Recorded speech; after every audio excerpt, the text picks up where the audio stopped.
Like James, you may have come across an expert or a video that was claiming that perfect posture doesn't exist. There are also variants such as the best posture is the next one, movement is health, just move and you'll be fine. Well, in this video, I want to give 3 reasons why this is ill advice. Reason number 1 why you shouldn't listen to this type of advice is that the underlying message that you'll get is just do whatever you want with your body and you'll be fine as long as you change posture. Now I'd like you to have a look at this great infographics by a Dutch foundation. Imagine that the guy does 10 minutes of an activity, then 10 minutes of the other, then 10 minutes of the other. He has moved a lot across the day, yeah? How do you think his back feels in the evening? He's killed. Why? Because although he has been moving a lot, say at body level, at regional level, he has been imposing the same strain to the same area for the whole day. Therefore, it is not true that just moving will be enough. Crossing one leg, crossing the other, leaning on your elbows, etc., etc., alternating between unhealthy postures is never going to keep you healthy.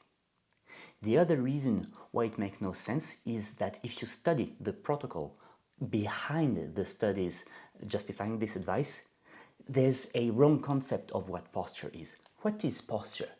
Posture is what you do with each and every joint, with each and every muscle of your body 24/7, 7 days a week, every week of the year, every year of your life, whether you want it or not, whether you're aware of it or not. And all these studies, what do? They take a picture of you, they put you in a category, and then see if they have pain or no pain, or pain here or pain there. And they conclude that, well, relationship isn't easy to find. Well, of course it's not easy to find, because a picture is not going to summarize your biomechanical behavior across all your daily activities, especially as the differences are often very subtle. I mean, this posture is not the same as this posture. What was the difference? A centimeter or so. This posture is not the same as this posture. Is not the same as this posture. How will you be able to characterize these minor differences in the current state of the technology or using scientific methods such as picture? It makes no sense. And therefore, as the protocol isn't valid, well, the conclusion shouldn't be trusted. The third reason why it makes no sense to claim that perfect posture doesn't exist is that posture isn't the only problem. No one has claimed that posture is the problem. What happens to your body is the 24/7 combination of 4 factors: posture, activity, duration, and stress. In other words, what you do with your body, for how long, in which psychological state, and in which position. Yeah?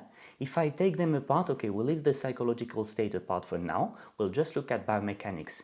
Posture is, as I said, what you do with every muscle and joint. So I take a big picture of you and I take many pictures of you. This is a different posture than that. Yeah?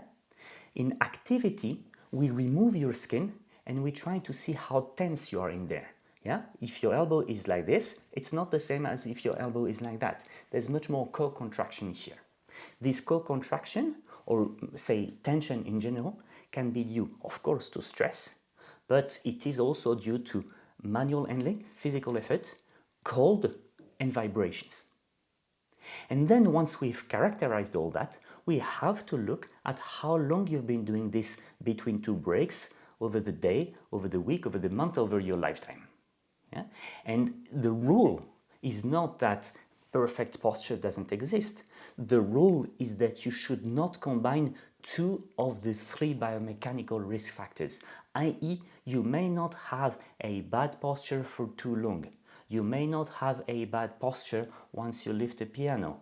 You may not have a lift a piano for too long. These are forbidden combinations. And if I go back to the infographics, I see that if I zoom and I look at the lower back posture, I see in the lower back the forbidden combination of bad posture and prolonged duration. What we try to do is to improve posture so as to reduce the risk of developing muscle and joint pain. And improving posture isn't an easy task because it's so subtle and because it's so unconscious, and that's why most people need to be coached for that, and that's my job. If you need more advice on how to fix your posture, well, just drop a comment below and I can send you the link to either the book that I've written, which is the posture manual, or if you want to go even further, to the online posture programs, which will give you real coaching for 2.5 months.